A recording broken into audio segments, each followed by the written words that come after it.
And I think to myself, what a wonderful world.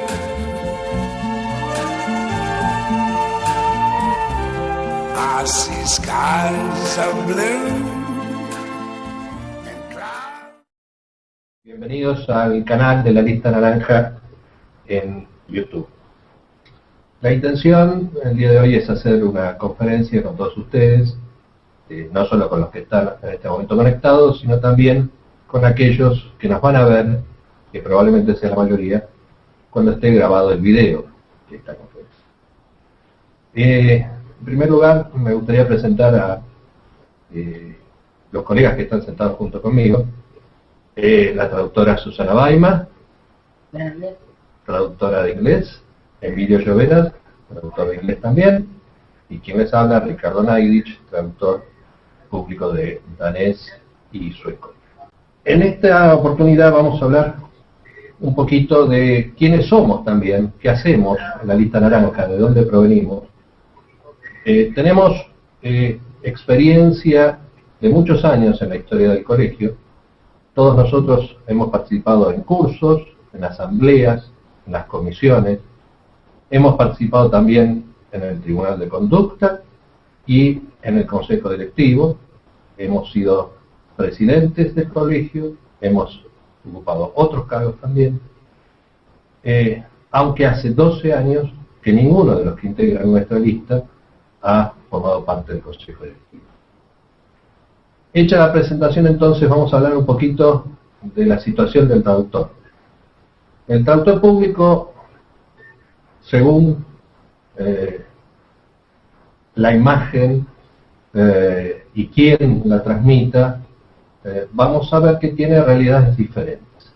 Existe un mundo en donde el traductor público está reconocido y jerarquizado, un mundo donde cobramos los aranceles que establece el Colegio de Traductores, un mundo donde conseguimos el trabajo gracias a que estamos calificados y todos tenemos una conducta ética y no competimos con nuestros colegas. Un mundo donde todos podemos vivir de nuestra profesión. Ese es el mundo maravilloso que nos plantea el Consejo Directivo de nuestro colegio. Cuando leamos un poquito más tarde cuáles son las opiniones que publica la conducción de nuestro colegio, vamos a ver que estos dichos se ratifican. Pero ¿cuál es verdaderamente la posición, la situación del traductor público?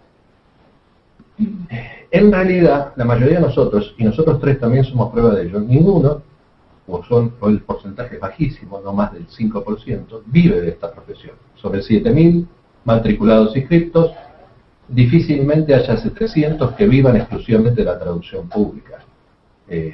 Y ni siquiera de la traducción pública y no pública. El número de traductores que tienen su profesión es muy bajo. ¿Qué hacemos en lugar de eso? Enseñamos idiomas. Susana enseña inglés, yo enseño sueco, Emilio se dedica a actividades privadas. Quiere decir que, lamentablemente, a diferencia de otras profesiones reconocidas y jerarquizadas, tenemos que trabajar en otras actividades para poder cubrir nuestros ingresos. ¿Y cuál es la verdad en este contexto? Yo voy a, para eso, leer la carta, un email que nos ha enviado una traductora, donde señala su problemática y que sea ella la que hable sobre la situación del traductor. La verdad, dice la colega, es que yo ya hice bastante con mis denuncias ante el colegio y sin embargo este año ni siquiera pude pagar la matrícula por el monto al que me ascendieron. Hace años que no tengo trabajo gracias a la competencia desleal y tengo pensado abandonar la carrera. Jamás fui amparada por el colegio ni por ninguna lista. Mi primera denuncia fue en el 2009 y la segunda del mismo año. 3 años intentando hacer cosas. También envié notas al Tribunal de Conducta, no solo por competencia desleal, sino por otra traductora que conozco que pone los precios de las traducciones y además las cobra. Tampoco me dieron respuesta a mis llamados diciéndome que les resulta imposible hacer algo si no llevamos pruebas. Por ejemplo, un video o una conversación telefónica de esa competencia desleal. De más está decir que me resultó imposible volverme una periodista de TN con cámaras ocultas o escuchas de llamados. Así que me dijeron que no servía de nada. Todo lo que les estaba contando era absolutamente inútil. Yo ya no sé más qué hacer. Tal vez ustedes tengan mejores ideas u oportunidades de las que yo tengo o tuve. La pregunta es, ¿por qué hay competencia desleal y por qué los aranceles que estamos obligados a cobrar son tan bajos y tienen poco que ver con lo que establece el colegio? Para eso, yo voy a leer algunas cifras que forman parte de una conferencia que di en un congreso, el último que se realizó de traductores públicos, con datos, para que no hablemos sin estadística. En 2010 había 7.220 inscritos en el Colegio de Traductores y habían abonado su cuota anual 4.486. La fuente de estos datos es la propia memoria y balance del colegio. Cada año se suman a la profesión 200 traductores públicos nuevos. El incremento neto, es decir, si descontamos aquellos que se dan de baja de la profesión o que fallecen, es de 120 traductores públicos más por año, lo que hace que la matrícula crezca al 3%. Si nosotros dividimos la cantidad de legalizaciones por la cantidad de traductores públicos matriculados, activos, es decir, que están al día con su cuota y por lo tanto pueden legalizar su firma, la cantidad de traducciones por año es de 31 traducciones públicas. Y si lo llevamos a nivel mensual, cada uno de nosotros traduce un promedio de 2,5 traducciones públicas por mes. Está claro que ninguno de nosotros puede dividir la profesión en ese porcentaje. Obviamente, habrá quienes tienen más y otros que tienen menos trabajo. También cabe mencionar que en la Argentina tiene el índice de traductor público más alto del mundo por habitante. Estos datos son de 2010, pero si los comparamos con los de 2012, en el marco de una crisis económica donde está cerrada la importación y la exportación, es muy probable que este número, por lo que indican los colegas y nos informan, el número de traducciones haya disminuido aún más todavía. Al respecto, hay comisiones en el colegio que trabajan sobre el tema honorarios, sobre el tema de la competencia desleal. La pregunta es, cuando estamos y participamos en esas comisiones, ¿cuál es la respuesta del Consejo Directivo? Que por otra parte, dirige esas comisiones. Cada comisión del colegio que trabaja con estos temas es asistente, por definición, de lo que hace y dice el Consejo Directivo. Y la respuesta que nos da el Consejo Directivo es la salida individual. Por ejemplo, si hay competencia desleal, nosotros tenemos que cobrar lo que dice el colegio por una cuestión ética. Yo me pregunto si aquellos que realmente trabajan de su profesión cobran los aranceles que establece el colegio. Todos sabemos que no es así. Todos. Pero parece ser que en el mundo maravilloso del Consejo Directivo la realidad es otra. Leamos entonces qué dice la revista del colegio de marzo en su editorial respecto a esta situación. A casi 40 años, una institución, está hablando del Colegio de Traductores Públicos, una institución que se destaca y una profesión que se consolida definitivamente. Parece ser que hay otra visión de las cosas.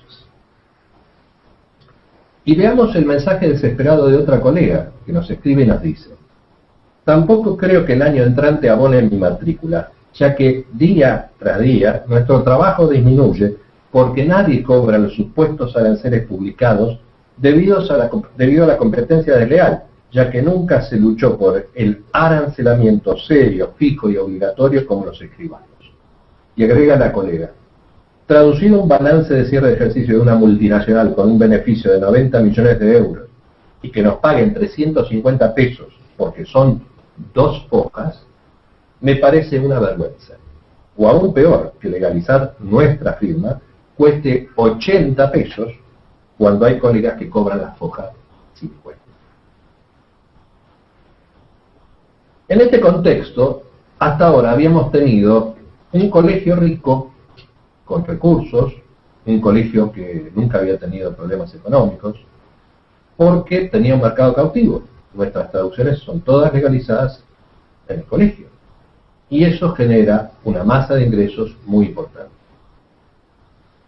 Entonces, si en 40 años nunca tuvimos problemas económicos por esta razón, ¿por qué en el último balance aparece 1 millón de pesos de déficit? Pero además aparece un embargo de una sede producto de un juicio. Detengámonos un poco en el problema del déficit. 1 millón de pesos de déficit.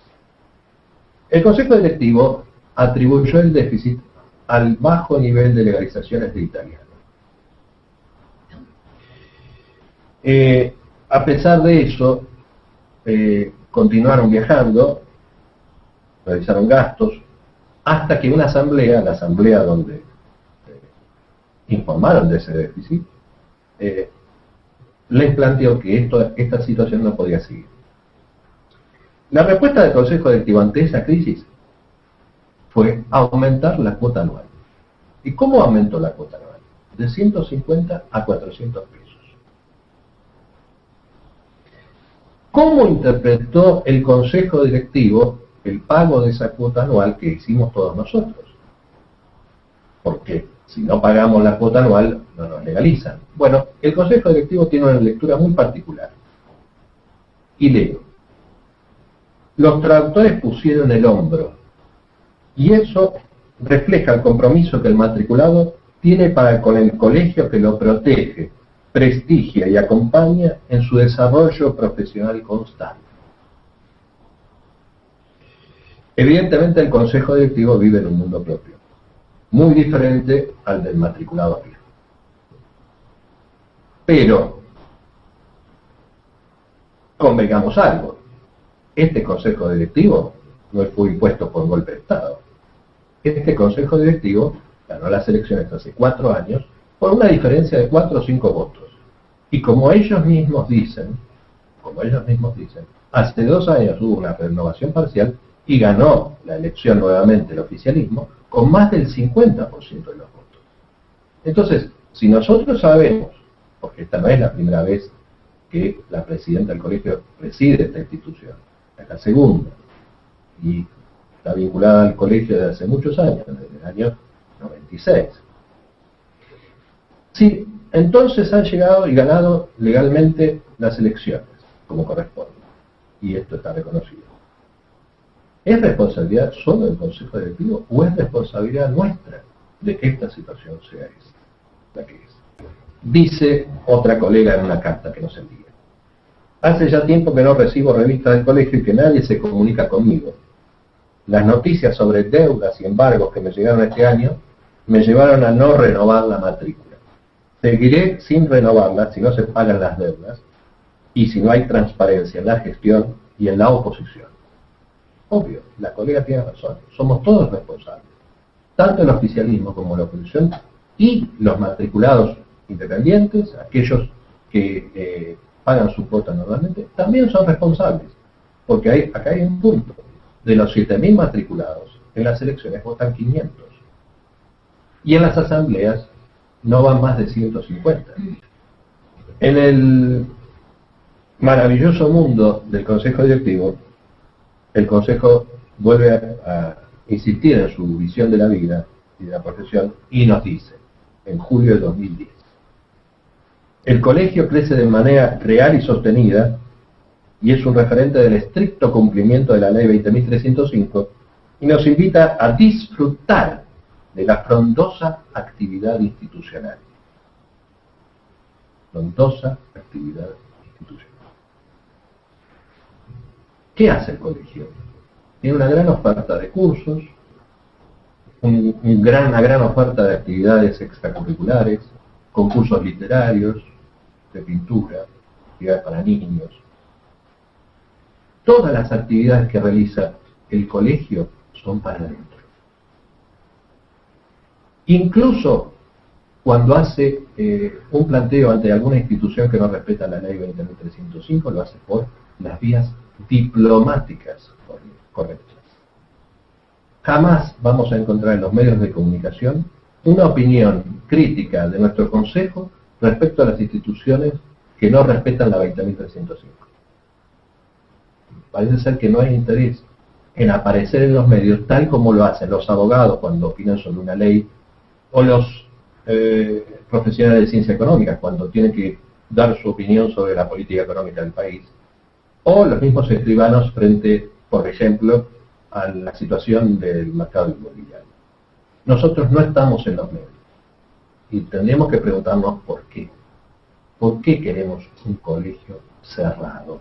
¿Por qué todas las actividades son para adentro? Entonces, el problema de este consejo directivo es que también es contradictorio, porque a lo ya leído anteriormente, donde hablábamos que estábamos reconocidos, que este colegio es excelente, que defiende a los intereses de los traductores, se publica hace pocos días una carta enviada por la presidenta del Colegio de Traductores, Beatriz Rodríguez, en la revista Enie. La carta respondía a un artículo publicado en la revista Enie sobre traducción automática. La traductora Rodríguez incurre en dos errores. Uno de ellos fue copiar literalmente la página web de la Universidad de la República del Uruguay, carrera de traductorado, donde se define lo que es un traductor público. Si tenemos en cuenta que el colegio existe desde hace 40 años, creo que es innecesario plagiar una página web para definir lo que es un traductor público. Más grave aún es la contradicción en la que la traductora Rodríguez incurre, porque dice textualmente: por ser una profesión ligeramente nueva, es desconocida por la sociedad en su justa medida. Lo que se traduce en... Entonces la pregunta es, ¿somos reconocidos y jerarquizados? ¿O somos una profesión ligeramente nueva, desconocida por la sociedad? No se entiende. Pero a esto, a esta situación, tenemos que hablar de las voces que se oponen, porque nosotros estamos de este lado de la vidriera, nos oponemos. Y cuando nos oponemos queremos participar. Sería interesante contarles a ustedes y que Emilio Lloveras les cuente su experiencia en la Comisión de Control de Gestión, que se supone debe controlar al Consejo Directivo. Emilio. Bueno, buenos días. Yo estuve en la Comisión de Control de Gestión cuando estaba funcionando normalmente y, bueno, junto con otros de los miembros fuimos a ver, a tratar de dilucidar qué eran los gastos que aparecían, si existían comprobantes. Y cuando llegamos al Colegio de Traductores Públicos, con mucha amabilidad, todo muy correcto, pero nos mostró una liquidación de las tarjetas de crédito. Y había ahí un montón de cosas, no había forma alguna de saber si esas cosas que aparecían como comprobadas eran para el colegio, no para el colegio. Para eso habría que ver los comprobantes, y bueno, eso no los teníamos a la vista. Esa es la experiencia en la Comisión de Control de Gestión, pero cuando opinamos en un foro público creado por nosotros, el Lenguaraz, ¿qué pasa, Susana? Tampoco, no se puede hablar en contra de lo que es el Consejo Directivo. Si uno manifiesta una crítica y pregunta por cuestiones que a uno no le quedan claras, es censurado. Dice llanamente, no se puede escribir. Todos nosotros, hablo en lo personal, y muchos otros colegas que forman parte de la oposición de distintos lugares, que no pertenecen a la lista naranja, pertenecen a otras listas, o gente independiente que ha opinado en el foro de Lenguaraz, cuando ha dado su punto de vista y era crítico ante el Consejo Directivo, pasamos automáticamente a ser censurados previamente por una moderadora, que por otra parte cobra un sueldo para hacer eso y es traductora pública. Ante esta situación es interesante recordar qué es lo que dijo una de las dos candidatas del oficialismo que ganó la última elección hace 2 años, Lidia Chamatrópulos, cuando se postulaba para ganar esa elección. Y decía, estoy segura de que si la totalidad del Consejo Directivo dedica sus esfuerzos a evaluar el funcionamiento y mejorar las diferentes áreas, se podrán optimizar los servicios al matriculado de una manera palpable. Yo me pregunto esos servicios al matriculado cuáles son. Pero además, dijo, durante este tiempo he visto funcionar el colegio, y se refiere a la conducción anterior, elegida antes del 2006, que condujo el colegio hasta el 2009. He visto funcionar el colegio y observado a lo largo de las diferentes administraciones cuánto se puede mejorar con poco y también, con estupor, lo mucho que puede deteriorarlo una sola gestión de puertas cerradas y de mediocridad. A mí me sorprenden las palabras cuando las leo, no sé si todos las leerán, pero las puertas están cerradas para aquel que no piensa como el oficialismo. Y respecto a mediocridad, dejo para ustedes que juzguen la gestión actual y la pericia demostrada para manejar los bienes del colegio. Pero esto no es nuevo, y con la conducción de la presidenta actual, que ya ocupó esta misma presidencia en otro periodo, su presidencia se caracteriza por generar continuamente juicios. Este juicio, que embarga por primera vez, trae como consecuencia el embargo de una sede, fue llevado adelante por la socia de Beatriz Rodríguez, Fabiana Paya, quien era la sazón asesora legal del colegio. Según algunos, no solo era la socia, sino que además era madrina de sus hijos. Y si hay problemas personales, estos no tienen que aquejar a la institución. Estos juicios traen muchos perjuicios para las traductoras. En lo personal, también he vivido los juicios que ha generado Beatriz Rodríguez. Cuando ocupaba la presidencia del colegio, tuve la audacia de conocer a una empleada que había comenzado a trabajar en el colegio antes de mi gestión, durante la gestión de la traductora Badaraco. Nos pusimos de novios y nos casamos. Debido a los conflictos internos del Consejo Directivo, la conducción política que ejercía Beatriz Rodríguez determinó que en una reunión cerrada del Consejo Directivo donde yo no participé, se la despidiera estando embarazada, casada con menos de 6 meses, de haber contraído matrimonio y con parte de enfermo.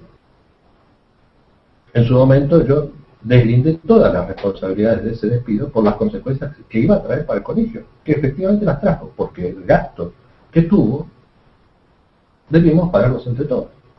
Era una empleada despedida sin causa, fuera quien fuera. Ahora la historia se repite, pero trae como consecuencia el embargo de alguien que estuvo vinculado personalmente.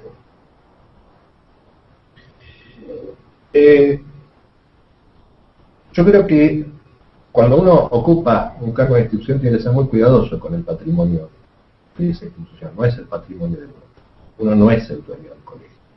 Nosotros los traductores estamos cansados de que nos digan, y con esto voy a ir terminando esta conferencia, nos digan que somos traductores públicos solo en el colegio, que no haya democracia, que no haya información, que no haya transparencia en la gestión. Que nos digan que apoyamos al colegio, al consejo directivo porque pagamos el déficit con nuestra cuota anual, que nos digan que somos profesionales reconocidos y jerarquizados cuando después de 40 años de existencia ni siquiera los diputados saben que existimos, que esa ley existe. Nos han llegado preguntas de colegas y vamos a tratar de responderlas. Algunas son simples y otras exigen explicación, pero las vamos a responder todas. Nos preguntan quiénes son los candidatos de nuestra lista. Y la respuesta es, nosotros en la lista naranja todavía no tenemos candidatos. Y la razón es que nuestra lista está abierta todavía a todos los matriculados y a todas las listas opositoras a la conducción actual. Creemos que este problema que está viendo el colegio solo se soluciona si todas las listas hacemos un gran esfuerzo por el colegio, deponiendo vanidades, no haciendo lo que sucede en otras instancias del país, y demostramos a los traductores públicos que somos capaces de unirnos cuando lo que está en juego es la institución. Por eso mismo, esta lista naranja no es la lista ni de Weimar, ni de Lloveras, ni de Neidich. Es una lista que hoy está abierta y que tiene sus candidatos si es que no llegamos a un acuerdo con los demás. Pero estamos dispuestos a hacer los acuerdos necesarios y los sacrificios necesarios para salvar al colegio. Y en ese sentido ponemos solo dos condiciones. Queremos que haya democracia, que si hacemos una alianza con independientes, opositores o quien fuera, el colegio sea un colegio abierto a todos. Y la otra condición es que haya transparencia en la gestión y un control de la gestión, que bien podría ejercerlo la oposición a la oposición. No es posible que el control de la gestión lo lleve adelante el mismo Consejo de Dirección. No es posible que quien controla una mutual creada, una asociación civil creada por el mismo colegio, sea controlada por la presidenta del Colegio de Traductores Públicos. Tenemos que ser claros en la gestión y eso es lo que nosotros reclamamos. Por eso, las alianzas y los acuerdos que podamos arribar con otros sectores que quieren exactamente lo mismo que nosotros, debe incluir la transparencia y el control de la gestión.